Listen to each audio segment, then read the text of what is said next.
आपको पता होना चाहिए कि जैसे हमारे तेजस्वी यादव को मौका मिला, जैसे नीतीश कुमार जी के साथ जाने का मौका मिला, तुरंत उन्होंने 600 करोड़ गोपालगंज को देने का काम किया। तेजस्वी यादव का एजेंडा देखिए, तेजस्वी यादव का काम देखिए। ये सिर्फ मैं कार्यकर्ता होने के हैसियत से नहीं बोल रहा हूँ, ये आप उनका एजेंडा देखिए। 20 लाख रोजगार देने की जो उन्होंने बात की थी, उन्होंने अपने शर्त पे काम किया और तेजस्वी यादव के सामने अपनी मांग रखा। और मैं धन्यवाद दूंगा मुख्यमंत्री तेजस्वी यादव को। मुख्यमंत्री के उप मुख्यमंत्री मुख्यमंत्री, उनकी पत्नी की क्या उपलब्धि है, उनकी पत्नी उनके बेटे की क्या उपलब्धि है? कोई उनके बेटे को जानता है? कोई चुनाव से पहले उनकी पत्नी को जानता था? नहीं जानता था। परिवारवाद करके बीजेपी आगे चलती है। आप देख लीजिए ऊपर से नीचे तक बीजेपी कितना परिवारवाद करती है। नमस्ते, मेरा नाम आदित्य है और आप सभी का द पंचायत में स्वागत है। इस वक्त हमारी मौजूदगी गोपालगंज के आरजेडी पार्टी कार्यालय में है। यहाँ पे गोपालगंज विधानसभा सीट पे उपचुनाव चल रहा है, आप सबको पता होगी ये बातें। और यहाँ पे हम लोग तमाम लोगों से घूम घूम के बातें कर रहे हैं, लोगों की सलाह जानना चाहते हैं, उनकी क्या मुद्दा है इस चुनाव में। लोग अपना मुद्दा भी बता रहे हैं, खुल के बातें भी कर रहे हैं। लेकिन इस वक्त हमारे साथ बात करने के लिए राजद के कार्यकर्ता हैं, जो कि दिवाकर यादव हैं, और भी कांग्रेस के भी हैं, तमाम पार्टी के भी कार्यकर्ता हैं यहाँ पे पहुँचे हुए हैं। आइए एक एक करके हम बात करने की कोशिश करते हैं। सबसे पहले हमारे चैनल में स्वागत है आपका। धन्यवाद, आपका भी स्वागत है। आप लोग का यहाँ पे विधानसभा उपचुनाव चल रहा है, मुद्दा क्या है उपचुनाव में? मुद्दा है रोजगार, मुद्दा है विकास, मुद्दा है क्षेत्र का विकास, मुद्दा है अस्पताल का जो व्यवस्था है उसको सुचारू रूप से सही करना। विकास में क्या क्या है सर? विकास में सबसे पहले युवाओं के लिए रोजगार देना। जैसे हमारे नेता तेजस्वी यादव की जो चुनावी एजेंडा था कि हम 20 लाख नौकरी देंगे, उस एजेंडे पे हमारा नेता काम कर रहे हैं।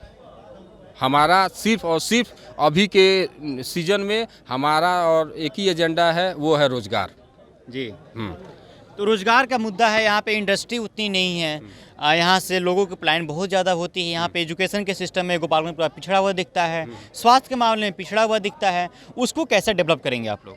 उसको आपको पता होना चाहिए कि जैसे हमारे तेजस्वी यादव को मौका मिला, जैसे नीतीश कुमार जी के साथ जाने का मौका मिला, तुरंत उन्होंने 600 करोड़ गोपालगंज को देने का काम किया जी। ये आपको पता होना चाहिए कि तेजस्वी यादव का यह गृह जिला है, उनको मौका मिलते ही सबसे पहले उन्होंने मेडिकल कॉलेज गोपालगंज को देने का काम किया। और साथ ही साथ जितने भी जैसे जो भी उनके पास विभाग है, चाहे वो स्वास्थ्य विभाग हो, पथ निर्माण हो, ये जितने भी डिपार्टमेंट हैं उनको देने का काम, उनको विकसित करने का काम। आप तेजस्वी यादव का एजेंडा देखिए, तेजस्वी यादव का काम देखिए। ये सिर्फ मैं कार्यकर्ता होने के हैसियत से नहीं बोल रहा हूँ, ये आप उनका एजेंडा देखिए। 20 लाख रोजगार देने की जो उन्होंने बात की थी, उन्होंने अपने शर्त पे काम किया और तेजस्वी यादव के सामने अपनी मांग रखा। और मैं धन्यवाद दूंगा मुख्यमंत्री तेजस्वी यादव को। मुख्यमंत्री के उप मुख्यमंत्री? मुख्यमंत्री हमारे नेता मुख्यमंत्री। अच्छा, मुख्यमंत्री पहले ही घोषित कर दिए? मुख्यमंत्री हमारे नेता नीतीश कुमार। अच्छा, हमारे नेता नीतीश कुमार है, हमारे मुख्यमंत्री नीतीश कुमार हैं। हाँ। हमारे उप मुख्यमंत्री तेजस्वी यादव हैं। और हमारे लिए, हम जिस पार्टी से बिलोंग करते हैं, राष्ट्रीय जनता दल, और उसके नेता तेजस्वी यादव हैं। हम अपने नेता की बात कर रहे हैं, हमारे मुख्यमंत्री नीतीश कुमार हैं जी। गोपालगंज में एक समस्या बहुत तेजी से देखने के लिए मिल रही है। यहाँ पे ट्रैफिक की समस्या काफ़ी ज़्यादा है। आप लोग गोपालगंज में लोकल कार्यकर्ता है, यहाँ पे आप लोग 24/7 रहते हैं यहाँ पे, उस समस्याओं को देखते हैं। उस समस्याओं का निवारण कैसे किया जा सकता है? देखिए, यह तो हमारे तेजस्वी यादव जो पथ निर्माण मंत्री हैं, उनके जिम्मे है। और काम चल रहा है शहर में तेज़ी से हमारी सरकार बनने के बाद काम चल रहा है। उसके चलते जो आप ये देख रहे हैं, जादवपुर वाला जो रोड है, उसमें पुल का निर्माण काम चल रहा है। वो उसके चलते थोड़ा सा शहर में जाम लग रहा है। लेकिन आने वाले दिन में अगर कोई भी समस्या आती है तो हम अपने नेता से बात करेंगे। लेकिन सर, समस्या तो ये भी है ना, यहाँ पे जो लोकल वेंडर्स होते हैं उनकी ठेला सड़कें पर लगी रहती है। आम पब्लिक जो होती है उनको चलने में समस्या होती है। उनके क्या लगता है, उनको कोई ऐसा जगह अलॉट कर देना चाहिए ताकि वो लोग अपना जाके वहाँ पे ठेला रिक्शा लगा सके, वहाँ पे अपनी सामान की बिक्री कर सके? जरूर हम जितने भी ये पथ के अगल बगल जितने भी ये लोग हैं, ठेला वाले या खोपचा वाले जितने भी लोग हैं, हम उनसे निवेदन करेंगे कि हमारे नेता आ रहे हैं, आप उनसे मांग करिए। आपके मांग को हमारे नेता पूरा करेंगे, आप हमारी पार्टी को वोट दीजिए। अच्छा, गोपालगंज में एक युवाओं में यूनिवर्सिटी की मांग चल रही है। यहाँ पे यूनिवर्सिटी नहीं है, यहाँ पे समय से एग्जाम नहीं होती। जो जेपी यूनिवर्सिटी है, 3 साल की जगह 7 साल लग जाता है, 8 साल लग जाता है। क्या गोपालगंज में यूनिवर्सिटी बनेगी आपकी सरकार आती है तो? भाई साहब, आपको पता होना चाहिए कि तेजस्वी यादव जिस एजेंडे पे काम कर रहे हैं, यूनिवर्सिटी बहुत छोटी चीज़ है। और आने वाले दिन में गोपालगंज एक ऐसा हब बनने जा रहा है जिसको अगल बगल उत्तर प्रदेश या उत्तर प्रदेश के सटे हुए गोपालगंज जिला बिलोंग करता है और लालू यादव तेजस्वी यादव का गृह जिला है। ज़माना बदल गया, नेता बदल गया, नेता का सोच बदल गया और तेजस्वी यादव जिसका नाम है, तेजस्वी यादव काम में विश्वास करते हैं और वो कहने में विश्वास नहीं करते हैं और उसका एक और एक मात्र प्रमाण है रोजगार। जो कहा उन्होंने वो काम करने का काम किया। क्या इस बार ए टू जेड की जो समीकरण चला है, बात चल रही है, क्या वो सफल दिखेगा इस बार? आपको भाई साहब नहीं दिख रहा है? आपको दिखना चाहिए कि हमारे ये मुस्लिम और यादव बहुल क्षेत्र होते हुए एक वैश्य को मौका दिया गया है, ये कम है? इसके पहले एमएलसी का चुनाव हुआ था, उसमें एक राजपूत जाति को दिया गया था। ये ए टू जेड की बात आपको नहीं दिख रही है? ए टू जेड पे काम तेजस्वी यादव कर रहे हैं। तेजस्वी यादव बोलने वाले लोग नहीं है, तेजस्वी यादव काम करने वाले लोग हैं और हमको गर्व है कि हम राष्ट्रीय जनता दल के कार्यकर्ता हैं। आरजेडी पे परिवारवाद की बहुत बड़ी आरोप लगती है, बहुत बार आरोप लगता है। बीजेपी वाले हमेशा आरोप लगाते हैं जो आरजेडी में हमेशा परिवारवाद चलता है, हालांकि बीजेपी में क्या है? आप हमको एक बात बताइए भाई साहब, सुभाष सिंह की पत्नी कौन है? कुसुम देवी।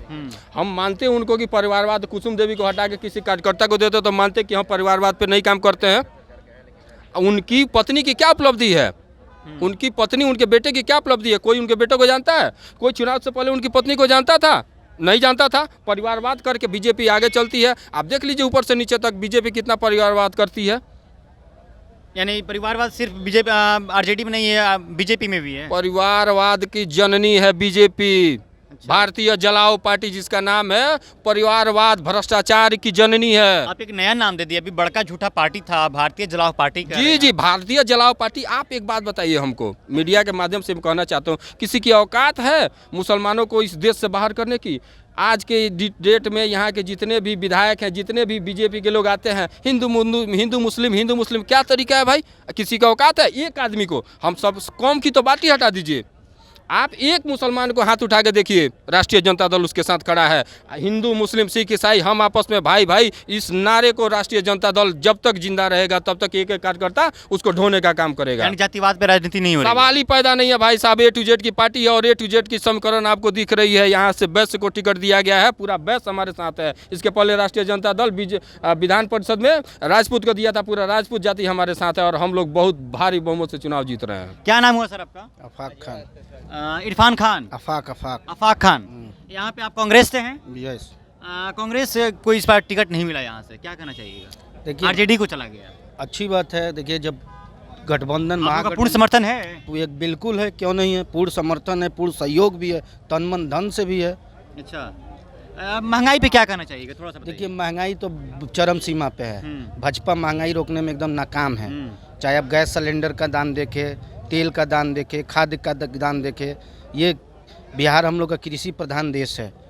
किसान आज हाहाकार कर रहे हैं, कलेजा पीट रहे हैं। खाद्य संग्रामी जितनी है सब महंगी हो गई है। भाजपा महंगाई रोकने में नाकाम है। अच्छा, महंगाई लगता है आपको? महंगाई? हाँ भाई साहब, 40 रुपये से दूध बढ़ के 60 रुपये हो गया। लेकिन जो आम आदमी है, जो आम ग्वाला है, उनका दूध का तो रेट नहीं बढ़ा ना, तो पैकेट वाला तो रेट बढ़ा महाराज। मोदी जी से पूछिए ना, मोदी जी से पूछिए। अडानी का बढ़ा दे रहे हैं, अंबानी जी का बढ़ा दे रहे हैं, नीचे वाले लोग को कहाँ छोड़ रहे हैं? डीजल का रेट किसान दाम दे रहा है कि नहीं दे रहा है? उस पे तो बात नहीं कर रहे हैं। ये पूछिए, उनसे पूछिए जाके। चलिए, महंगाई अपने चरम सीमा पे है और यहाँ पे इस बार लालटेन जलेगा। जो आरजेडी के कार्यकर्ता हैं उनमें एक अलग मोटिवेशन देखने के लिए मिल रहा है। अलग अलग जगहों से हम लोग बातचीत कर रहे हैं, अलग अलग लोगों से जानने की कोशिश कर रहे हैं। जो जिस एक बड़ा लाइट जो बना था 17 साल में, ये वेपर लाइट जहाँ ये चौराहे पे लगा हुआ था टाउन क्षेत्र में, तो 17 साल में वो लाइट का रिपेयर तक नहीं हुआ। तो वो भारतीय जनता पार्टी वो क्या करेगी विकास? 17 साल में कम से कम वो लाइट का तो रिपेयर होना चाहिए। जनता दल के रीजन में बड़ी लाइट लगी थी, जितने भी शहर थे वहाँ बड़ी लाइटें लगाई गई थी राष्ट्रीय जनता दल के रीजन में। और भाई साहब, यहाँ से 17 साल सुभाष सिंह विधायक थे, एक वेपर सही से उनसे नहीं बदला गया। चलिए, पिछले 17 सालों में यहाँ पे कुछ विकास हुआ नहीं, हमारा नहीं कहना है, यहाँ के लोगों को कहना है, जो आम कार्यकर्ता हैं उनका कहना है, और भी जो तमाम लोग हैं उनका भी कहना है। तो इनका एक और भी नाम दे दिए आज बीजेपी का, भारतीय जलाओ पार्टी, जो कि आज तक आरजेडी का हो या जेडीयू का हो या कांग्रेस का हो, उसको बड़का झूठा पार्टी कहते थे। लेकिन आज से एक नया नाम है भारतीय जलाओ पार्टी। और इनकी क्या कुछ मांगे हैं, क्या कुछ मुद्दा है इनकी चुनाव में, उन्होंने साफ कुछ बता दिया। चलिए फिलहाल इस बातचीत में इतना ही। मेरा नाम आदित्य, आप द पंचायत देख रहे थे। बहुत बहुत शुक्रिया।